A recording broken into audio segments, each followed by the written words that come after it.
വയനാട് പുനരധിവാസത്തിലുള്ള ടൗൺഷിപ്പിന് ഇന്ന് തറക്കല്ലിടുകയാണ്.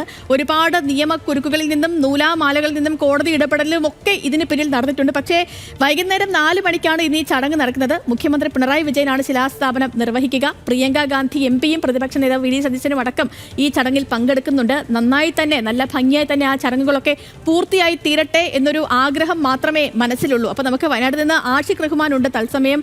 ആഷിഖ്, ഒരുപാട് പേരുടെ കാത്തിരിപ്പാണ്. നിരവധി നിയമ പോരാട്ടങ്ങൾ, നൂലാമാലകൾ, നിയമ വ്യവസ്ഥകളൊക്കെ മാറി മാറിയാണ് ഇപ്പോൾ നമ്മൾ ഈ ഒരു ഘട്ടത്തിലേക്ക് എത്തി നിൽക്കുന്നത്. ആഷിഖ് നിൽക്കുന്നത് എൽസ്റ്റൺ എസ്റ്റേറ്റിൽ ഈ ഏറ്റെടുത്തിരിക്കുന്ന സ്ഥലത്താണെന്ന് മനസ്സിലാകുന്നു. അവിടെ ഒരുക്കങ്ങൾ ഏതുവരെയായി? പന്തലും ഈ സ്റ്റേജൊക്കെ നിർമ്മിച്ചു കഴിഞ്ഞോ? എങ്ങനെയാണ് മുന്നോട്ട് പോകുന്നത് ഇപ്പോൾ?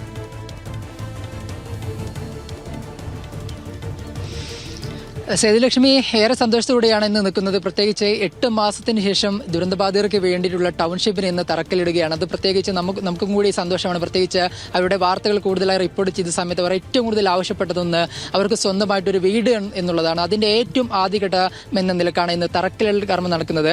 എനിക്ക് പിന്നിൽ കാണുന്ന ഈ ഒരു പ്രദേശത്ത് വെച്ചിട്ടാണ് ആ തറക്കല്ലിടൽ കർമ്മത്തിൻ്റെ ആദ്യഘട്ടം എന്ന നിലയ്ക്ക് ഒരു പ്രതീകാത്മക വീട് നിർമ്മിക്കാൻ വേണ്ടിയിട്ടുള്ള കാര്യങ്ങൾ ചെയ്യുന്നത്. ഒരു വീടിൻ്റെ പ്ലാൻ ഒരു പ്രതീകാത്മകമായി തയ്യാറാക്കിയിരിക്കുകയാണ്. നമുക്കറിയാവുന്ന പോലെ കോടതിയിൽ നിന്നൊരു നിയന്ത്രണമുള്ളതിനാൽ തന്നെ പ്രതീകാത്മകമായിട്ടാണ് ഇന്ന് തറക്കല്ലിടൽ കർമ്മം നടക്കുന്നത്. അതിന് പിന്നിലായിട്ട് വേദി, വലിയൊരു പന്തൽ തന്നെ തയ്യാറാക്കിയിട്ടുണ്ട്. ഏകദേശം നമുക്കറിയാവുന്ന പോലെ പ്രമുഖരായ നിരവധി പേരെത്തുന്നുണ്ട്. മുഖ്യമന്ത്രി, പ്രതിപക്ഷ നേതാവ് പ്രിയങ്ക ഗാന്ധി, അതുപോലെ തന്നെ PK കുഞ്ഞാലിക്കുട്ടി അടക്കം 8 മന്ത്രിമാരോളം പങ്കെടുക്കുന്ന പരിപാടിയാണ്.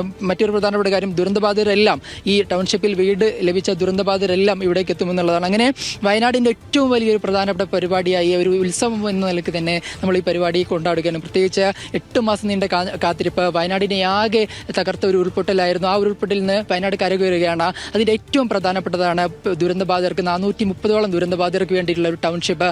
അതിന് വേണ്ടിയിട്ടുള്ള പ്രതീകാത്മക ഒരു തറക്കല്ലിടൽ കർമ്മമാണ് ഇന്നിവിടെ നടക്കുന്നത്. വലിയ ചടങ്ങ്, അത് ആഘോഷമാക്കാനുള്ള ഒരു ഒരുക്കത്തിലാണ് വയനാട് ജനത. ഏകദേശം വൈകിട്ട് 4 മണിയോടുകൂടി തന്നെ പരിപാടി നടക്കും. അതിന് വേണ്ടിയിട്ട് എല്ലാ ഒരുക്കങ്ങളും ഇവിടെ പൂർത്തിയായിട്ടുണ്ട്. വലിയ പന്തൽ തന്നെ നമുക്ക് ദൃശ്യങ്ങളിൽ കാണാൻ കഴിയുന്ന പോലെ തന്നെ ഒരു 500-1000 പേരെങ്കിലും ഉൾക്കൊള്ളാൻ കഴിയുന്ന വലിയ പന്തൽ തന്നെ ഇവിടെ അതിൻ്റെ ഒരുക്കത്തിലാണ്. അവസാനവട്ട ഒരുക്കത്തിലേക്കാണ് പോകുന്നത്. എന്തായാലും വലിയ ടൗൺഷിപ്പിൽ ഏകദേശം 7 സെന്റ് വീട്ടിൽ 1000 ചതുരശ്ര അടിയിലുള്ള വീടുകളാണ് നിർമ്മിക്കുന്നത്.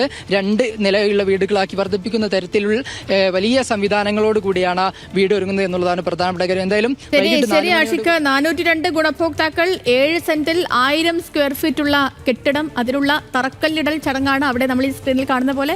ആ പ്രദേശത്ത് അവിടെ ഒരുക്കങ്ങളൊക്കെ പൂർത്തിയായിക്കൊണ്ടിരിക്കുകയാണ്. വലിയ പന്തലൊക്കെ നിർമ്മിക്കുന്നു. അത് നമ്മൾ കുറച്ച് മുൻപേ കണ്ടതുമാണ്. ഈ കാര്യങ്ങളൊക്കെ വളരെ ഭംഗിയായി തന്നെ നടക്കട്ടെ. ആഷിഖ് റഹ്മാനാണ് വിവരങ്ങൾ നൽകിയത്.